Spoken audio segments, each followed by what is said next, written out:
السلام علیکم. فزیالوجی کی کلاس میں آپ کو خوش آمدید. آج ہم پڑھیں گے نواحی نظام اعصاب. مطلب ہم پڑھ رہے تھے دماغ کے نظام جو دو حصوں میں تقسیم ہے: سینٹرل نروس سسٹم یا مرکزی نظام اعصاب اور پیریفرل نروس سسٹم نواحی نظام اعصاب. تو مرکزی میں ہم نے پڑھا تھا اس کے اندر دو چیزیں ہیں: دماغ اور حرام مغز. اب جو پیریفری میں ہیں مطلب دماغ اور حرام مغز سے جو شاخیں نکلتی ہیں، کس چیز کی شاخیں؟ نروز کی. یہ آپ یہ تصویر دیکھ سکتے ہیں، نیلے رنگ کی آپ کو نظر آ رہی ہیں. یہ سمجھ لیں دماغ، یہ جو ریڑھ کی ہڈی ہے اس سے تارے سے نکلی ہوئی نظر آ رہی ہیں، اس کو نروز کہتے ہیں. یہ ہم نے پیچھے ساری باتیں کی تھی نروز کی شکل کیسی ہوتی ہے، تو یہ کیسے کام کرتی ہے. تو اگر اس کو ہم بات کریں تو یہ نرو جو ہے نا، اس کے آخری سرے بہت ساری باریک شاخیں نکلتی ہیں. کس کے؟ مطلب یہ جو نرو ہے اس میں سے بھی مزید آگے باریک شاخیں نکلتی ہیں جو کہاں پہ جا کے جڑتی ہیں. یہ آپ کے حسی اعضاء، جانور کی حسی اعضاء، خلیات، جسمانی عضلات جیسے گوشت ہے، پوست ہے، یا غدود کے خلیات، ان سے یہ رابطہ میں رہتے ہیں. ٹھیک ہو گیا. تو اس طرح نواحی نظام اعصاب کو دو نیورون میں آپ تقسیم کر سکتے ہیں. مطلب نواحی نظام اعصاب میں دو طرح کی نیورون ہوتی ہیں جو کہ ہم نے پہلے بھی پڑھی ہیں کام کے لحاظ سے: موٹر اور دوسرا سینسری. اور سینسری سے ظاہری بات ہے، لفظ سے اندازہ ہو رہا ہے کہ سینس کرنا ہے، محسوس کرنے والی حسی نیورون.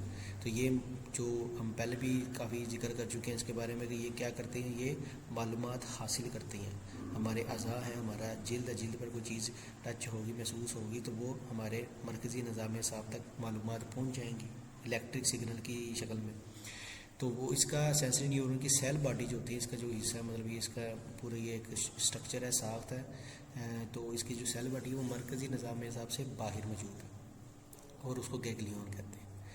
اور اس طرح دوسری جو نیورون تھی اس کا نام ہے موٹر نیورون.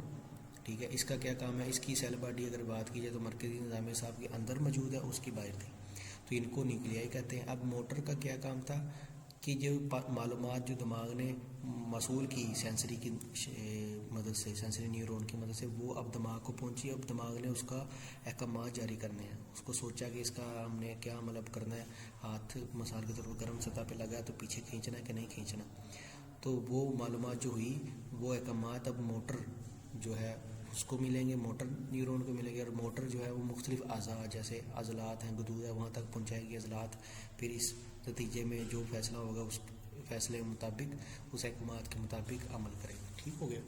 تو اب نواحی نظام اعصاب کو مزید اگر تقسیم کیا جائے تو تین حصوں میں تقسیم کیا جا سکتا ہے: حسی نظام اعصاب جو کہ محسوس ساری جو اندرونی اور بیرونی ماحول کے مطابق ہمارے جسم میں تبدیلیاں ہو رہی ہیں، وہ ساری معلومات جو بھی محسوسات ہو رہے ہیں، جو بھی جسم جانور کا، انسان کا محسوس کر رہا ہے، وہ ساری معلومات مرکز نظام تک جا رہا ہے، دماغ اور حرام مغز.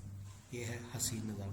دوسرا گوشت پوست کے عضلات کا نظام، جو کہ موٹر نیورون عضلات گوشت پوست کو سارے فیصلے احکامات عمل کرواتا ہے. تو یہ نظام گوشت پوست کے عضلات کی کارکردگی کو کنٹرول کرے گا. اب تیسرا ہے خود کار، مطلب خود مختار، آٹونومک. اس کو انگلش میں کہہ سکتے ہیں کہ یہ جو نظام ہے کنٹرول میں نہیں ہے، آٹومیٹک ہو رہا ہے، تو اس کو آٹونومک کہہ سکتے ہیں آپ. تو یہ نظام میں کیا ہے؟ نظام میں دل ہے، خود ہی دھڑک رہا ہے.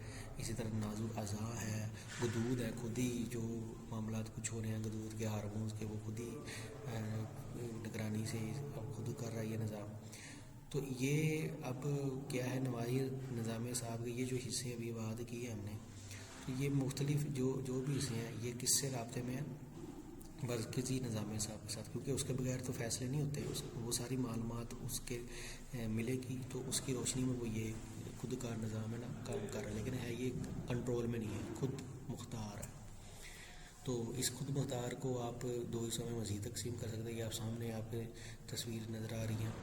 یہ اوپر ایک تصویر ہے، رائٹ سائڈ پر دائیں جانب سینٹرل نروس سسٹم اور پیریفرل لکھا ہوا ہے. تو سینٹرل میں جس کو مرکزی بار بار کہہ رہا ہوں وہ دماغ اور حرام مغز ہے اس میں، اور پیریفری میں جو نروس نہیں کر رہی ہیں، جو نیورونس نہیں کر رہی ہیں.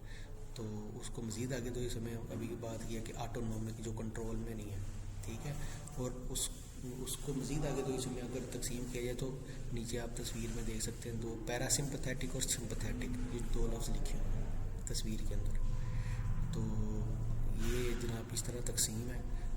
تو دل، اندرونی اعضاء اور غدود کے سارے فعال جو ہے نا اس زمرے میں آتا ہے، خودکار نظام کے زمرے میں آتے ہیں. اس کے نظام ہے خودکار نظام کا رائے.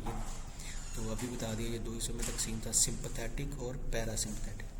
اس کو ہم ڈسکس کریں گے اگلے لیکچر میں. تب تک کے لیے خدا حافظ.